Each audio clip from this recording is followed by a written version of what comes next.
Hello সবাইকে, good morning. আজকে আবারও একটি নতুন দিন শুরু করছি তোমাদেরকে সঙ্গে নিয়ে। আশা করছি তোমরা সকলে খুব ভালো আছো আর আমরাও বেশ ভালো আছি। তো এখন ঘড়িতে বাজে ওই 7টা মতো। তো ঘুম থেকে উঠে পড়েছি, কারণ আগের দিনই যে আমার বাড়িতে রান্না করে সে বলে গেছিল যে আজকে রান্না করতে আসবে না। তো সেই জন্য কাজগুলো যেহেতু আমাকেই করতে হবে, তাই আর কি হাতে একটু সময় নিয়েই ঘুম থেকে উঠেছি। তো হাজব্যান্ডও বললো আজকে ব্রেকফাস্টে ভাত আর খাবে না, তো একটু রুটি আর সাদা আলুর তরকারি খাবে। তো সেই জন্যই আর কি ওর জন্য আগে একটু ব্রেকফাস্ট করে দেব ওর পছন্দ মতো। তারপরে আমাদের জন্য ভাত, মাছের ঝোল, ডাল যেগুলো লাগে ওইগুলো করে নেব। তো এই যে সকালে উঠে যেহেতু রান্না শুরু করব, তাই ভাবলাম যে রান্নাঘরটা আর ডাইনিংটা একটু ঝাড় দিয়ে নিই। আর আমার বেডরুমটা এখন ঝাড় দেব না, কারণ ওরা এখনো ঘুমিয়ে আছে। তো সেই জন্য আর কি শুধুমাত্র রান্নাঘর আর ডাইনিংটা একটুখানি ঝাড় দিয়ে তারপরে রান্না বান্না শুরু করব। আর জানো তো এই কয়েকদিন হলো আমাদের এখানে কিন্তু বেশ ভালোই ঠান্ডা পড়েছে। এতদিন কিন্তু এতটাও ঠান্ডা ছিল না। তো সেই কারণে সোয়েটার, মোজা তো পরেইছি, তাছাড়া একটা স্কার্ফ দিয়ে কান মাথা ঢেকে নিয়েছি। আর এই কনকনে ঠান্ডায় যখন ঘুম থেকে উঠেই পড়েছি, তাই ভাবছি যে তাড়াতাড়ি করে সংসারের সমস্ত কাজ গুছিয়ে নেব। মানে ওই 12টার মধ্যেই আর কি সমস্ত কাজ কমপ্লিট করার চেষ্টা করব। আর এখন যেহেতু ছোটবেলা, তো স্নান, পুজো, খাওয়া দাওয়া এগুলো করতে করতেই যেন বিকাল হয়ে যায়। তো ঘরে যেন তো আটা নেই, আটা যে শেষ হয়ে গেছে, হাজবেন্ডকে আনতে বলেছিলাম, ও ভুলে গেছে। তাই বললো একটু ময়দা দিয়েই আর কি রুটি করে দিতে। তো দেখো, তোমরা তো দেখেইছো আমি আটাটা সেদ্ধ করে নিয়ে তারপরে রুটিটা করি। তো আজকে ময়দাটাকেও সেই একই রকম ভাবে সেদ্ধ করে নিয়েছি। আর এদিকে ওই যে সাদা আলুর তরকারি করব, তো তার জন্য আলুগুলোকেও ছোট ছোট করে কেটে নিচ্ছি। আর জানো তো ময়দাটা একটু বেশি করেই নিয়েছি, কারণ আমিও যেহেতু সকালবেলা রুটি খাই, তো আজকে একটু বেশি করে করে রাখলে বাদবাকি দিনগুলোও আমার হয়ে যাবে।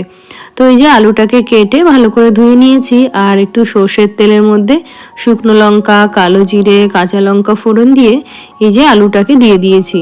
এবার এটাকে নুন দিয়ে লাল লাল করে ভেজে নেব। তো এই তরকারিটা তো হলুদ ছাড়া হয়, তো সেই জন্য আর কি হলুদটা আমি দেব না। তো এখন আলুটা সেদ্ধ হওয়া পর্যন্ত ওটাকে রান্না করে নেব, আর নামানোর আগে সামান্য একটু চিনি দিয়ে দেব। তো ওইদিকে তরকারিটা হচ্ছে, আর এদিকে আমি রুটিটা বেলে নিচ্ছি। তো ময়দার রুটি বেলাটা একটু কষ্টকর, ময়দাটা যেহেতু অনেক শক্ত হয়, তো একটু কষ্টে শিষ্টেই আর কি রুটিগুলো বেলে নিয়েছি। যদিও খুব বেশি করব না, এখন শুধুমাত্র দুটো করব, হাজবেন্ডকে দেব, আর পরে আমি যখন খাবো তখন আমার জন্য করে নেব। তো এদিকে তরকারিটাও রেডি হয়ে গেছে, তো চলো এটা হাজবেন্ডকে ধরে দিয়ে আসি, তারপরে বাকি রান্নাটা শুরু করব।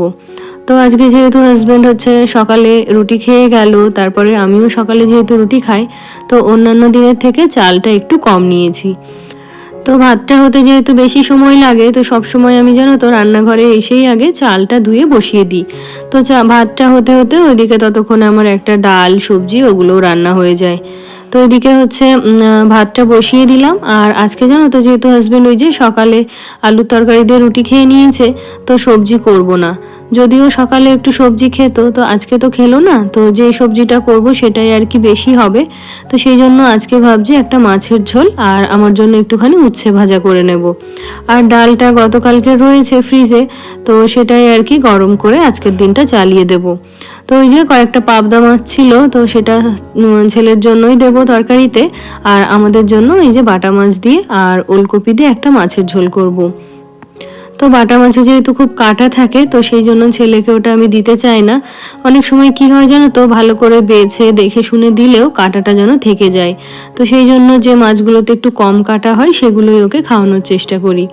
তো এদিকে মাছটা ভাজা হচ্ছে, আর এদিকে মাছের ঝোলের জন্য একটু ওলকপি, তারপর একটু আলু কেটে নিয়েছি। তো এই যে মাছের ঝোলটা বসিয়ে দেব, তারপরে একটুখানি উচ্ছে কাটবো। তো উচ্ছেটা শুধুমাত্র আমিই খাই, হাজবেন্ড উচ্ছে অতটা পছন্দ করে না। তো সেই জন্য আমার যাতে সকালে আর দুপুরে হয়ে যায়, তো সেই মতো করেই আর কি অল্প একটু উচ্ছে কেটে নেব।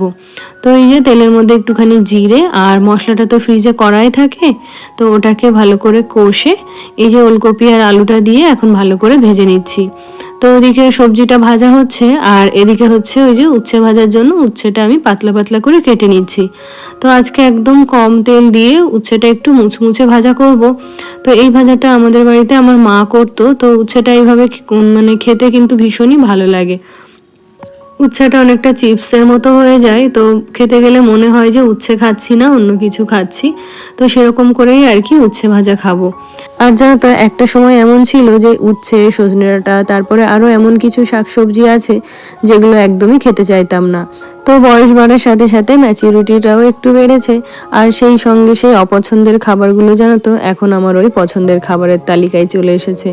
তো ওই যে মানুষের জীবন কিন্তু সবসময় একই রকম ভাবে চলে না, আবার সময়ের পরিবর্তনে মানুষের পছন্দ, চাহিদা এগুলোরও কিন্তু পরিবর্তন হয়। তো দেখো একটুখানি নুন আর হলুদ দিলাম, তো আর বেশি কিছু দেব না, এটা এরকম সিম্পলি ভালো লাগে। তো উচ্ছেটা এখানে ভাজা হতে থাক, আর ওই দিকটায় দেখে নি ভাতটা কতদূর হলো। তো এই দেখো ভাতটা ওইদিকে হয়ে গেছে, তো কিছুটা ফ্যান আগে থেকে আমি সিঙ্কের মধ্যে ঝরিয়ে নিলাম, আর তারপরে হাঁড়িটাকে এইভাবে বসিয়ে দিলাম। আর এখন যেহেতু রান্না প্রায় শেষের দিকে, তো রান্নাঘরটাকেও আস্তে আস্তে ক্লিন করতে থাকবো। তাহলে কি হবে বলো তো, রান্না শেষ হলে শুধুমাত্র ওভেনটা ক্লিন করে নিলেই আর কি হয়ে যাবে। আর ওদিকে হাজব্যান্ড কিন্তু খাওয়া দাওয়া করে বেরিয়েও গেছে। তো আমার এদিকে রান্না বান্নাও কমপ্লিট হয়ে গেছে। তো এখন হচ্ছে আস্তে আস্তে করে ঘরের কাজগুলোকে গুছিয়ে নেব। আর জানো তো আজকে ভাবছি কিছু এক্সট্রা কাজ করব। তো আমার ঘরে বেশ কিছু পুরনো জামা কাপড় রয়েছে, শুধু আমার নয়, আমার রয়েছে, ছেলের, হাজবেন্ডের। তো আমাদের বাড়িতে যে দিদি হচ্ছে ঘর মুছে বাসন ধোয়, তো সেই দিদি বলছিল যে ছেলের ছোট জামা কাপড়গুলো আমি কি করি ছোট হয়ে গেলে। তো আমি বললাম যে নিচের ঘরে যে কাকিমা কাজ করে ওনার হচ্ছে নাতি আছে আমার ছেলের বয়সী, তো ওই কাকিমাই নিয়ে যায়। তো বলছে যদি কিছু থাকে তাহলে আমাকে দিও, তো বাড়ির পাশে কেউ আছে তাদেরকে আর কি দিয়ে দেবো। তো আমি বললাম হ্যাঁ, বেশিরভাগটাই তো আমি ওনাকে দিয়ে দিয়েছি, তো যদি কিছু থাকে তাহলে আমি দেখে রাখবো, তুমি সময় করে নিয়ে যেও। তো সেই কাজগুলোই ভাবছি এখন করে নেব। তো কি বলতো আমার বেশ কিছু সালোয়ার রয়েছে, মানে 3 পিস কুর্তি এগুলো। তো সেগুলো একটাও ছেড়েও নি বা ফাটেও নি, শুধুমাত্র আমার মানে টাইট হয়ে যায় সেগুলো। তো সেই জন্যই আর কি ওগুলো পরা হয় না। তো তাছাড়া প্রত্যেকটার কালার কন্ডিশন কিন্তু ভীষণ ভালো রয়েছে। আর ছেলেরও কিছু ট্রাউজার, ব্লেজার, তারপরে এই যে সোয়েটার এগুলো সব রয়েছে। তো সব কিছুই ভাবছি দিয়ে দেবো, কারণ ঘরে থাকলে তো এগুলো ঘরেই থাকবে, আমি যেহেতু ইউজ করি না। তো এগুলো যদি কারোর কাজে লেগে যায় বা কারো যদি কোনো উপকার হয় তাহলে তো ভালোই হবে। তো সেই ভেবেই দেখো এগুলো সব বের করে রেখেছি। তো এটা হচ্ছে ট্রেন্ড থেকে নিয়েছিলাম আমি একটা কুর্তি, আর ফার্স্টেই ছিল একটা কাঁথা স্টিচের 3 পিস। তো আর একটা সোয়েটার, আর এইদিকে দেখো বাটিকের একটা 3 পিস। তো এগুলো বললাম না কন্ডিশন ভীষণ ভালো, একটা ছেঁড়া ফাটা কিচ্ছু নেই, শুধুমাত্র আমার টাইট হয়ে গেছে তাই। আর এখানেও একটা দেখো মধুবনী 3 পিস। তো আমার এই ধরনের জিনিসের ভীষণ শখ আর কি, যেমন ওই যে কাঁথা স্টিচ, বাটিক, মধুবনী। আর এটা দেখো কলমকারি। তো এই কুর্তিটা তো আমি একদিনও পরিনি, পরেছি কীরকম বলো তো, ঘরে ট্রাই করেছি কিন্তু বাইরে কখনো পরে বেরোনো হয়নি। আর এদিকে ছেলের পাঞ্জাবি, তো 2-একটা পাঞ্জাবি আমি নষ্টও করে ফেলেছি হাত মোছার জন্য ব্যবহার করে। আর এখানে দেখো একটা ওভারকোট রয়েছে, মানে পুরো একটা সেট। তো এর সঙ্গে টাইটাও পর্যন্ত আমি যত্ন করে রেখেছি, তারপর টাই, শার্ট, প্যান্ট, আর এই একটা ওভারকোট। আর এখানে রয়েছে কিছু হাই নেক, মানে এগুলো সব শীতের আর কি। তো এইগুলোও ভাবছি দিয়ে দেবো, কারণ আমার ছেলের যেহেতু এমনি গ্রোথটা মানে বেশ ভালোই, ও তাড়াতাড়ি বেশি লম্বা হয়ে যায়। তো জামা কাপড়ও নষ্ট হওয়ার আগেই আর কি ছোট হয়ে যায়। তো সেই জন্য ওগুলো পরাই না, তো রেখে দিয়েছিলাম। তো ভাবছি এগুলো হচ্ছে ওদেরকে দিয়ে দেব, যদি ওনার বাড়ির পাশে কেউ থাকে তো তাদেরকে হচ্ছে দিয়ে দিতে পারবে। আর এখানেও কতগুলো ফুল শার্ট, তারপর জিন্সের প্যান্ট এগুলো রয়েছে। তো কি হয় বলো তো, ওকে শীতের সময় জিন্সগুলো পরিয়ে দিলেও হয়, কিন্তু এই একটু জিন্সগুলো একটু শক্ত হয়, তো তো বাড়িতে ওর পরতে মানে কমফোর্টেবল ফিল হবে না। তো সেই জন্য বাড়িতে ওকে এই ঘরের জামা কাপড় বা জিন্সের প্যান্ট বা একটু ভারী জামা কাপড় ওগুলো পরায় না। তো ওখানে একটা একদম নতুন ব্লেজার রয়েছে, ওটা ওই একদিনেই পরেছে ওর একটা মনির বিয়েতে।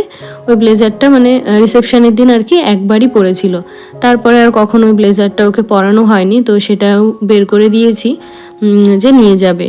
তো তারপরে দেখো ঘুম থেকে উঠেই হচ্ছে মেশিনটা চালিয়ে দিয়েছিলাম। তো এই যে জামা কাপড়গুলো এখন নিয়ে ছাদে মেলতে চলে এলাম। তো এখন বেলা হয়েছে ওই 9:30 মতো। তো সকালের খাওয়া দাওয়াটা এখনো করা হয়নি, তো ভাবলাম যে রোদের তেজটা যেহেতু এখন কম, তো জামা কাপড় শুকোতে বেশ সময় লাগবে, তো সেই জন্য আগে ভাগে জামা কাপড়গুলো এই যে মেলে দিয়ে গেলাম। তো এগুলো হচ্ছে এমনিতেই ড্রাই করা আছে মেশিনে, তো শুকিয়ে যাবে। আর এদিকেরগুলো হচ্ছে শুকনো জামা কাপড়ই ছিল, তো একটু ঠান্ডা ঠান্ডা মনে হচ্ছিল তাই আর কি ওগুলো একটু রোদ্রে দিয়ে গেলাম। তো এখন হচ্ছে ঘরটাকে একটু গুছিয়ে নেব। তো সকালবেলা হচ্ছে হাজবেন্ড মশারিটা তুলে বা ব্ল্যাঙ্কেটগুলো একটু সাইড করে ভাঁজ করে দিয়ে যায়, আর আমি পরে এসে আমার পছন্দ মতো আর কি গুছিয়ে নিই। আর এদিকে এই ফার্নিচারগুলো একটু ডাস্টিং করে দেব, কারণ একটু পরে ওই যে ঘর মোছা হবে, তো তো এগুলো একটু মানে পরিষ্কার করে না দিলে ভালো লাগে না। তো তোমরাও দেখে থাকবে তোমাদের ঘরের ফার্নিচারগুলোতে কিন্তু প্রত্যেক দিনই ধুলো পড়ে। তো সেইগুলো প্রত্যেক দিনেরটা প্রত্যেক দিন পরিষ্কার করে নিলে খুব একটা অসুবিধা হয় না। আর ওই জায়গাগুলো যেহেতু সবসময় ব্যবহার করা হয়, তো একটু পরিষ্কার রাখলেই আমার মনে হয় যে ভালো হয়।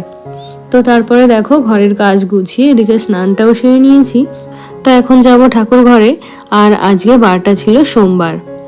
আর জানো তো, ওই যে তোমাদেরকে বলেছিলাম না যে একজন ফুলওয়ালা এসে আমাকে ফুল দিয়ে যায়, তো সে আজকেও এসে ফুল দিয়ে গেছে। তো দেখো এখানে একটা আকন্দর মালা, তারপরে বেলপাতা, তারপরে হচ্ছে কি বলে ওটাকে অপরাজিতা, সমস্ত ফুল আর কি দিয়ে গেছে।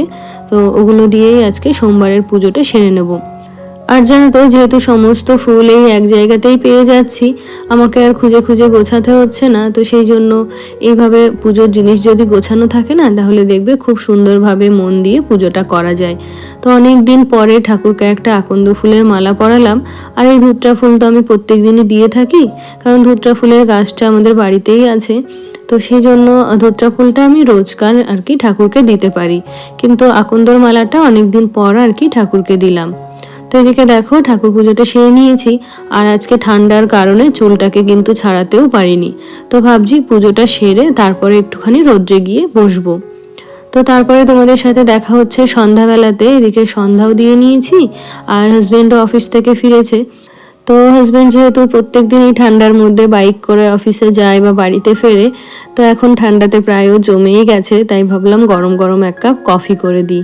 তো সেই জন্য দেখো দুধটাকে ওদিকে ফোটাতে বসিয়ে দিয়েছি, আর কিছু বিস্কিট আনা হয়েছিল সেগুলো এখন কন্টেনারে রেখে দিচ্ছি।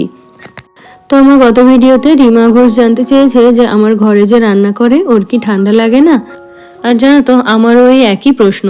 কারণ প্রথমও যখন আমাদের বাড়িতে রান্না করতে আসে, ওই 1-2 দিনের মাথায় কিন্তু আমি ওকে বলেছিলাম যে তুমি যদি কিছু মনে না করো, আমার ঘরে 2টো 3/4 হাতাওয়ালা নাইটি আছে, তো ওগুলো পরে তুমি কাজ করতে পারো। তো সেই নাইটিগুলো নিয়েও গেছে, তো মাঝে মধ্যে পরে, আবার মাঝে মধ্যে এগুলো পরেই কাজ করে। তো ঠান্ডার কথা জিজ্ঞেস করলে বলে ওর নাকি কাজ করতে গিয়ে গরম লাগে, তাই আর কি। আজকে তবে এখানেই শেষ করছি। টাটা।